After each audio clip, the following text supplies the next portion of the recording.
সালামু আলাইকুম বন্ধুরা, কেমন আছেন সবাই? আশা করি অবশ্যই ভালো আছেন। তো বন্ধুরা, সুনির্দিষ্ট প্রতিকার আইন বা স্পেসিফিক রিলিফ অ্যাক্ট, যারাই বাংলাদেশ বার কাউন্সিলে পরীক্ষা দিবেন অথবা জুডিশিয়ারি দিবেন অথবা আইন রিলেটেড যেই কোনো জায়গায় আপনি পরীক্ষা দেন বা সাধারণ ব্যক্তি হিসাবেও যদি আইনটা আপনি জানতে চান, এই আইনের সেকশনগুলো জানা কিন্তু খুবই খুবই গুরুত্বপূর্ণ, খুবই খুবই ইম্পর্ট্যান্ট। দেওয়ানি মামলার মেরুদণ্ড বলতে পারি আমরা আইনগুলো। তাহলে এগুলো হচ্ছে আমাদের দেওয়ানি মামলার মেরুদণ্ড।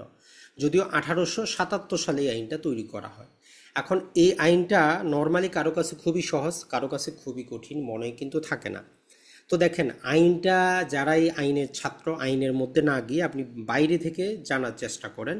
আইনটা আমরা আমাদের কোর্সে বলি যে আইনটা যদি আপনি পড়তে চান, ভালো করে বুঝতে চান, আইন হিসাবে না পড়ে বাস্তব জীবনের সাথে মিলান। যেমন ধরেন যে আপনার কাছে একটা সম্পত্তির দলিল আপনি নেন, দলিল না থাকলে যে কোনো একটা কাগজে দলিল শব্দটা লিখে হাতে রাখেন।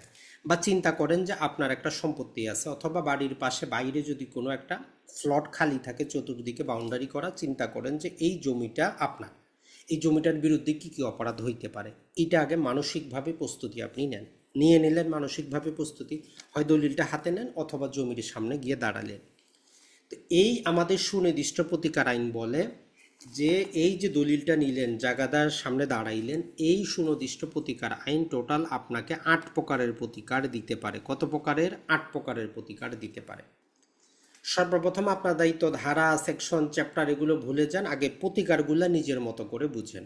1 নাম্বার কি প্রতিকার দিতে পারে? ওই যে আপনার দলিলটা আছে, যেই সম্পত্তিটা আছে, এটা অন্যজন দখল করে নিছে, আপনার দলিলটা আপনার কাছে আছে, এখন আপনি ওই সম্পত্তিটা উদ্ধার করতে পারবেন কিনা। তো মূল কথাটা হচ্ছে যে আমাদের এই সুনির্দিষ্ট প্রতিকার আইন কী করে, বলে যে হ্যাঁ, আপনার সম্পত্তি আপনি অবশ্যই অবশ্যই উদ্ধার করতে পারবেন। তাইলে রিকভারি অফ প্রপার্টি, সম্পত্তি পুনরুদ্ধার। 1 নম্বর প্রতিকার কি? দলিলটা হাতে নিয়ে এই দলিলে একটা সম্পত্তি আপনি উদ্ধার করতে পারবেন।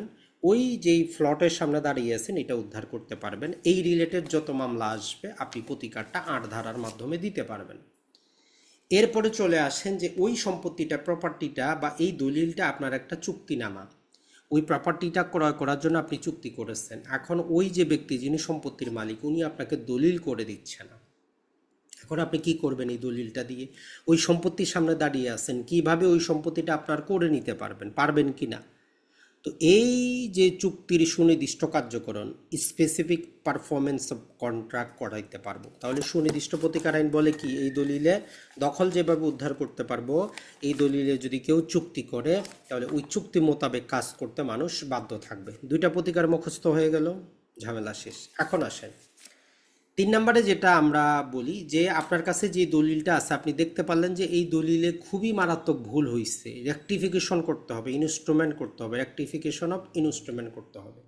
তাহলে দলিলে যদি আপনার কোনো মেজর ভুল ভ্রান্তি হয়, আপনি এগুলো কোথায় সংশোধন করবেন? সুনির্দিষ্ট প্রতিকার আইনে সংশোধন আপনি করতে পারবেন। এখন ধরলাম যে এই যে আপনার কাছে চুক্তিটা আছে, এই চুক্তিটা আপনি চুক্তি মোতাবেক কাজ করতে এগ্রি না, আপনি চাচ্ছেন চুক্তিটা বাতিল হয়ে যাক, এই চুক্তিটা কন্টিনিউ না করুক, তাহলে কি এটা করা যাবে কি না? তো কথা হচ্ছে যে হ্যাঁ, এই চুক্তিটা রদ করা সম্ভব, রেসিশন করা সম্ভব, বাতিল করা সম্ভব। সুনির্দিষ্ট প্রতিকার আইন আপনাকে এই অধিকারটা দেয়, এতটুকু বুঝেন। এরপরে আপনি চাচ্ছেন এই যে চুক্তিটা আছে, এই যে আমার দলিলটা আছে, এই যে লিখিত এই ইনস্ট্রুমেন্টটা আমার হাতে আছে, এই ইনস্ট্রুমেন্টটা ক্যান্সেল করা হোক, বাতিল করা হোক। আগেরটা ছিল চুক্তি, এটা হচ্ছে কি আমাদের ইনস্ট্রুমেন্টটা ক্যান্সেল করা হোক, করা যাবে কি না?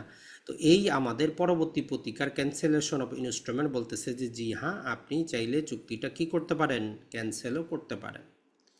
এরপরে চলে আসেন যে সম্পত্তি আপনার দখলে আছে, ফ্লটটা আপনার, দলিল হাতে আসছে, তারপরেও প্রতিবেশী আসে ঝামেলা করে, বলে যে এখান দিয়ে আমি জমি পাবো, এখান দিয়ে আমার চলাচলের রাস্তা আছে, আপনি কি করবেন?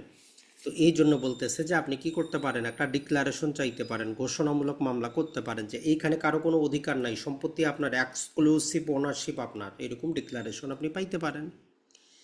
এরপরে এই যে মামলা চলাকালীন সময় ওই সম্পত্তিটা দেখাশোনা করার জন্য যদি তৃতীয় কোনো ব্যক্তির প্রয়োজন পড়ে, তাইলে আপনি আদালতের মাধ্যমে রিসিভারও নিয়োগ করাইতে পারবেন। আর সর্বশেষ প্রতিকার হচ্ছে আপনি ইনজাংশন চাইতে পারবেন, যাতে কেউ আপনার ওই সম্পত্তিতে প্রবেশ না করে, কেউ গর্ত খনন না করে, এইরকম ইনজাংশন চাওয়া যায়। তাহলে টোটাল সর্বপ্রথমে আপনি 8 প্রকারের প্রতিকার নিজের মাথার মতো করে নিয়ে নেন। যে সম্পত্তির দখল উদ্ধার করাইতে পারবো, চুক্তি প্রবল করাইতে পারবো, দলিল সংশোধন করাইতে পারবো, চুক্তি রদ বা বাতিল করাইতে পারবো, দলিলও বাতিল করাইতে পারবো, ঘোষণা চাইতে পারবো, রিসিভার নিয়োগ করাইতে পারবো, ইনজাংশন পাবো। আপনার হয়ে গেল ক্লিয়ার।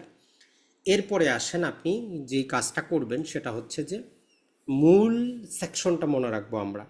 যেমন সম্পত্তির পুনরুদ্ধার ক্ষেত্রে আমরা ৮ ধারা ব্যবহার করি, তো এখানে ৮ লিখে দেন। এরপরে চুক্তি প্রবলে আমরা ১২ ধারা ব্যবহার করি, ১২ লিখে দেন। দলিল সংশোধনে আমরা ৩১ ধারা ব্যবহার করি, ৩১ লিখে দেন। চুক্তি বাতিলে ৩৫ ধারা ব্যবহার করা হয়, ৩৫ লিখে দেন। এরপরে দলিল বাতিলে ৩৯ ধারা ব্যবহার করা হয়, ৩৯ লিখে দেন। ঘোষণামূলক ডিক্রি ৪২ ধারা ব্যবহার করা হয়, লিখে দেন। রিসিভার নিয়োগ ৪৪ ধারা ব্যবহার করা হয়। ইনজাংশন ৫৪ ধারা ইনজাংশন গ্রহণ করা হয়, ৫৪ ধারা লিখে দেন। এটা আপনি ১-২ বার লিখেন, ১-২ বার লিখেন, দেখবেন যে আপনার মুখস্থ হয়ে গেছে। এর পাশাপাশি আমরা তখন বলি, যদি আপনি সুনির্দিষ্ট প্রতিকার আইনের পাশাপাশি তামাদি আইন পড়ে থাকেন, তখন তামাদি আইনের শিডিউলটা চিন্তা করেন যে এই যে সম্পত্তির দখল উদ্ধার কত দিনে করা যাবে, আমরা বলি যে ১২ বছরে করা যাবে, এটা আগে নেন। চুক্তি প্রবল কত দিনে করা যাবে, আমরা বলি যে ১ বছরে করা যাবে। দলিল সংশোধন কত দিনে করা যাবে, আমরা বলি যে ৩ বছরে করা যাবে। চুক্তি রদ কত দিনে করা যাবে, ১ বছরে করা যাবে। দলিল বাতিল ৩ বছরে করা যাবে। ঘোষণামূলক ৬ বছরে করা যাবে। রিসিভার নিয়োগ কোনো সময়সীমা নাই, মামলা চলাকালীন আদালতের উপর নির্ভর করে। ৫৪ নিষেধাজ্ঞা ৬ বছরে করা যাবে। এইভাবে আপনি কি করলেন, এগুলোর সাথে এন্ট্রি দিয়ে দিলেন। এ পর্যন্ত আপনি ১-২ বার ট্রাই করবেন, ক্লিয়ার হয়ে যাবে। এরপরে আপনাকে ধীরে ধীরে এখন যে সম্পত্তি পুনরুদ্ধার রিলেটেড, তাইলে আমার ধারা কোনগুলা, তো সেক্ষেত্রে আপনি ৮ থেকে ১১ পাচ্ছেন, যে এখানে আমরা কি পাচ্ছি, সম্পত্তি উদ্ধার রিলেটেড জিনিসগুলা পাবো।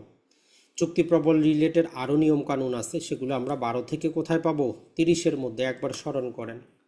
দলিল সংশোধন নিয়মগুলো আপনি কোথায় পাবেন, এটা ৩১ থেকে আমরা ৩৪-এর মধ্যে পাবো, দলিল সংশোধন রিলেটেড যত প্রকার নিয়ম দরকার হয়। এরপরে এই যে আমাদের চুক্তি বাতিল রিলেটেড নিয়ম কানুন আমরা কোথায় পাবো, চুক্তি বাতিল আমরা পাবো ৩৫ থেকে নিয়ে মোটামুটি আমরা ৩৮ পর্যন্ত পাবো। এই হচ্ছে আমাদের চুক্তি বাতিল রিলেটেড। দলিল বাতিল রিলেটেড আমরা কোথায় পাবো, সেটা হচ্ছে যে আমরা যদি দেখি 39 থেকে নিয়ে আমাদের 41 পর্যন্ত আমরা পাবো দলিল বাতিল সংক্রান্ত বিষয়গুলা, যত নিয়ম কানুন আছে। এরপরে ঘোষণামূলক ডিক্রি আমরা 2টা সেকশন পাবো, 42 থেকে নিয়ে 43 জাস্ট। এরপরে আমরা যেই রিসিভার নিয়োগ একটাই সেকশন আছে। আর এরপরে আমরা 52 থেকে নিয়ে যদি আমরা দেখি, 52 থেকে নিয়ে আমাদের 57 পর্যন্ত, এই হচ্ছে আমাদের নিষেধাজ্ঞা। তো তাহলে আপনার দায়িত্ব হচ্ছে এটা কি, আপনি যে কাজটা করেন প্রথমে এইটা আগে ইনক্লুড করার চেষ্টা করেন নিজের মতো করে, ১-২ বার ৩ বার ৪ বার ট্রাই করেন, প্র্যাকটিস করেন। এইটা যদি আপনার আয়ত্তে চলে আসে, তখন পড়াশোনা বাদ দিয়ে জাস্ট দলিলটা হাতে নেবেন আর বলবেন যে এই দলিলে আমি দখল উদ্ধার করতে পারবো, চুক্তি প্রবল করতে পারবো, দলিলে ভুল থাকলে ঠিক করতে পারবো। এই দলিলটা যেহেতু একটা চুক্তি রদ করতে পারবো, দলিল বাতিল করতে পারবো, এই দলিলে ঘোষণা চাইতে পারবো, এই দলিলে রিসিভার নিয়োগ করাইতে পারবো, এই দলিলে আমি ইনজাংশন পাবো। দলিলটা যখনই পরবর্তীতে আপনি হাতে নেবেন, অটোমেটিক আপনার মাথায় চলে আসবে এই দলিলে কী কী করা যাবে। এতটুকু আপনি নিয়ে নিলেন। এর পরের ধাপ, পরবর্তীতে ধাপ হচ্ছে যে সম্পত্তি পুনরুদ্ধারে যেহেতু আরও নিয়ম কানুন আছে, তাইলে আমাদের সম্পত্তি ২ প্রকার, মুভেবল আছে, ইমুভেবল আছে। মুভেবলের জন্য আমরা 2টা সেকশন ব্যবহার করব, 10 এবং 11। আর ইমুভেবলের জন্য আমরা 8 এবং 9 ব্যবহার করব। এটা জাস্ট আমরা জেনে নিব। 8-এ হচ্ছে যেখানে আমাদের মালিকানা আছে, 9 হচ্ছে যেখানে জাস্ট বেদখল করা হয়েছে, মালিকানা নাই। 10-এ হচ্ছে মুভেবল প্রপার্টির মামলা তো করবো। 11-তে বলে 4টা কন্ডিশন ফুলফিল করলে ওই সম্পত্তিটাই ফেরত পাইতে পারি।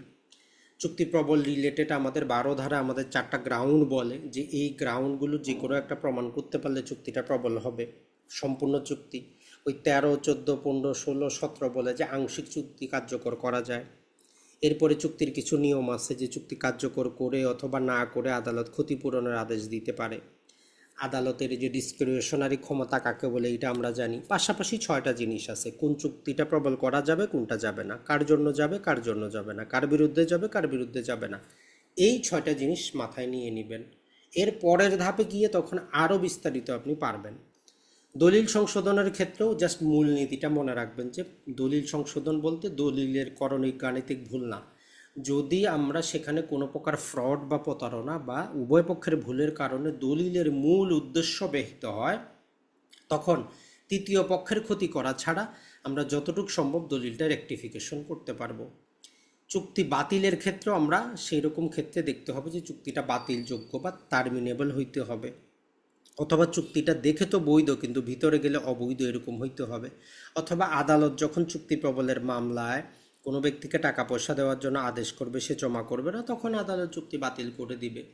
দলিল বাতিলের ক্ষেত্রে আমরা পাবো তখন যখন আপনি একটা দলিল বাতিল অথবা বাতিলযোগ্য আর এটা বিদ্যমান থাকলে আপনার অপূরণীয় ক্ষতি হবে এটুক দেখাইতে পারলে দলিল আংশিকও বাতিল হইতে পারে, সম্পূর্ণ বাতিল হইতে পারে। ঘোষণামূলক মামলায় আপনার যদি লিগ্যাল ক্যারেক্টার অথবা সম্পত্তির অধিকারী কেউ কী করে অস্বীকার করে আপনি ডিক্লারেশন চাইতে পারেন।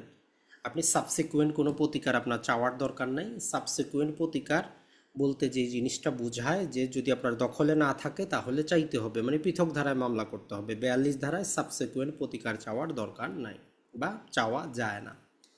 রিসিভার নিয়োগ আদালতের ইচ্ছার উপর নির্ভর করে। আর ইনজাংশনে যখন আপনি যাবেন বুঝবেন যে ইনজাংশন হচ্ছে একটা প্রিভেন্টিভ যে প্রিভেন্টিভ রিলিফ দেওয়া হয় ইনজাংশনের মাধ্যমে। অস্থায়ী হইতে পারে, স্থায়ী হইতে পারে।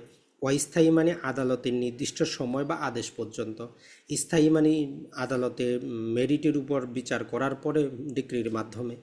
পরে আমরা 54তে পাবো যে 5টা ক্ষেত্রে আদালত ইনজাংশন মঞ্জুর করতে পারে। 5টা ক্ষেত্র আগে মনে রাখবেন। ভিতরে যখন যাবেন আপনি তখন সেখানে দেখবেন যে যখন জিম্মাভুক্ত হয়, যখন যদি নিষেধাজ্ঞা মঞ্জুর না করে, যদি আপনার মানদণ্ড না থাকে কত কী ক্ষতি হইল, যদি ক্ষতিপূরণ না পাওয়া যায়, যদি আর্থিক ক্ষতিপূরণ যথাযথ না হয়, যদি একাধিক মামলার বহুমুখিতা রোধ করার প্রয়োজন পড়ে তবে ইনজাংশন হয়। এরপরে বাধ্যতামূলক ইনজাংশনও আছে, অর্থাৎ আপনার যে ক্ষতিটা হয়েছে এটা ক্ষতিপূরণ করারও ইনজাংশন আছে। 11টা ক্ষেত্র আছে যখন আদালত রিজেক্ট করে। আর এরপরে বলে যে হ্যাঁ বাচক কাজ না করতে পারলে না বাচক কাজ আদালত করতে পারবে।